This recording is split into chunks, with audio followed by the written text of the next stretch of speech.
அது மரத்துக்கு மரம் தாவுகின்ற மங்கி அல்ல. நாங்கள் நிலையாக நிற்கின்ற சிங்கத்தின் கர்ஜனையோடு இருக்கின்ற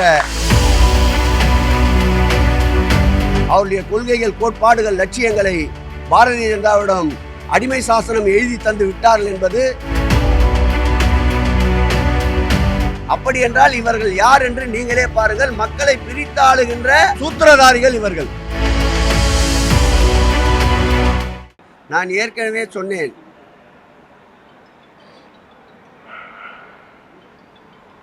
பக்தியை வைத்து பகை வளர்க்கக்கூடாது. சமாதானம் என்பதுதான் இறை கொள்கை, சனாதானம் என்பதல்ல இறை கொள்கை. வடக்கிலே இது போன்ற விரும்பத்தகாத சூழல்களை ஏற்படுத்தி அரசியல் மாற்றத்தை உருவாக்கியது போல் தமிழகத்தில் உருவாக்கலாம் என்று நினைக்கின்றார்கள்.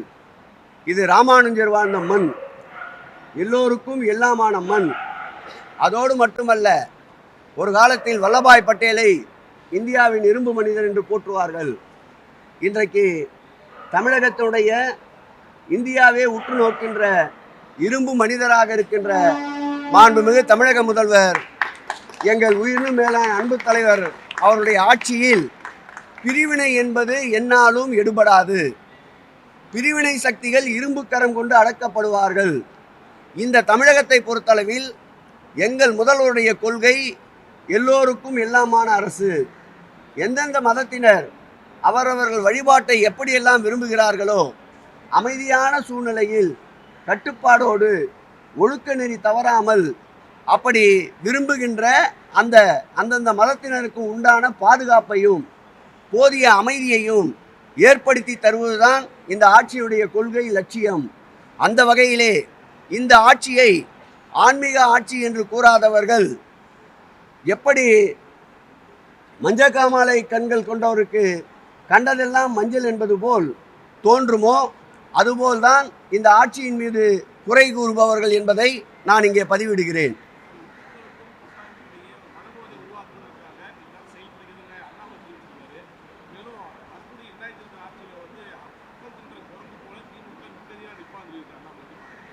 அது மரத்துக்கு மரம் தாவுகின்ற மங்கி அல்ல.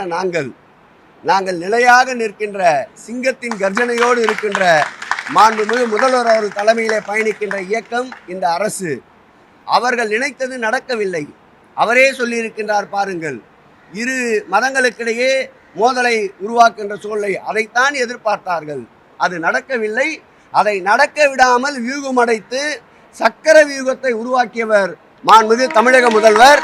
அவர்கள் நினைத்தது நடக்கவில்லை என்பதற்காகத்தான் இப்படிப்பட்ட சொற்களை இப்பொழுது வெளியே கொண்டு வருகிறார்கள்.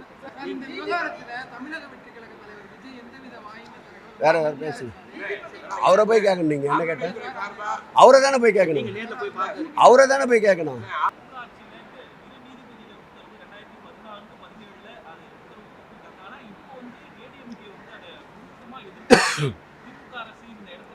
அதிமுக அம்மையார் இருந்தபோது சரி, அப்பொழுது எடுக்கின்ற நிலைப்பாடுகள் அனைத்தும் அந்த கட்சி சுய சிந்தனையோடு எடுத்து வந்தது. இப்பொழுது எடுக்கின்ற நிலைப்பாடுகள் அத்தனையும் டெல்லியிலே இருந்து உள்துறை அமைச்சர் அமித்ஷா அவர்கள் என்ன சொல்லுகிறார்களோ அதற்கேற்ற நிலைப்பாடுகளைத்தான் எடுத்து கொண்டிருக்கின்றார்கள். ஆகவே அவர்கள் கொண்ட கொள்கைகள், அவர்கள் கொண்ட லட்சியங்கள் அனைத்தும் காற்றில் பறக்க விட்டு கொண்டிருக்கின்றார்கள் என்பதற்கு இந்த திருப்பரங்குன்றம் இந்த தீபமேற்றும் நிகழ்ச்சியிலேயே பார்த்தால் 2014, 2017 2 காலகட்டங்களிலும் அதிமுக ஆட்சி தான் இருந்தது. அந்த ஆட்சியிலே தீபத்தை இன்னொரு இடத்தில் ஏற்றுவதற்கு அனுமதி மறுத்து இவர்கள் நீதிமன்றத்தில் அஃபிடவிட் தாக்கல் செய்தவர்கள். ஆனால் இன்றைக்கு அதை மறந்துவிட்டு 2ஆம் இடத்திலும் தீபம் ஏற்றுவதற்கு அரசு முன்வர வேண்டும் என்று அறிக்கை விடுவது போலித்தனமானது. அவருடைய கொள்கைகள், கோட்பாடுகள், லட்சியங்களை பாரதிய ஜனதாவிடம் அடிமை சாசனம் எழுதி தந்து விட்டார்கள் என்பது இந்த கண்டன அறிக்கையிலிருந்து புலப்படுகிறது.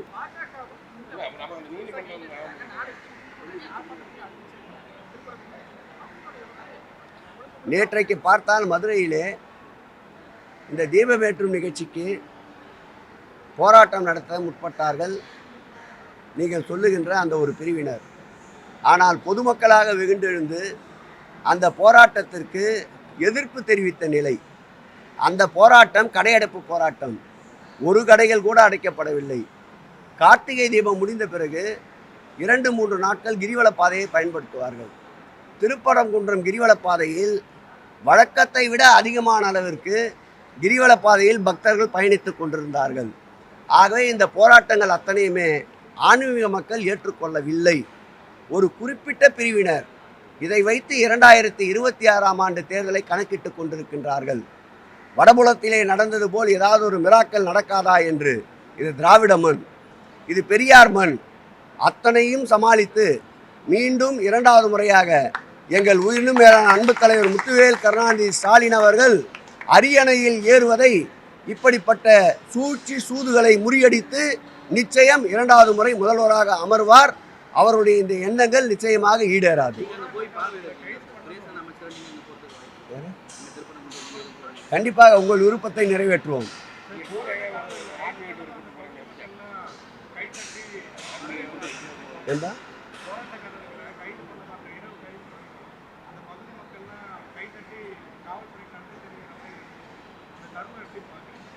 அது நிருபர்கள் தான் அதை வெளியே கொண்டு வரணும். முழுக்க மக்கள் மகிழ்ச்சியோடு இருக்கின்றார்கள். அதை தான் நான் சூசகமாக சொன்னேன்.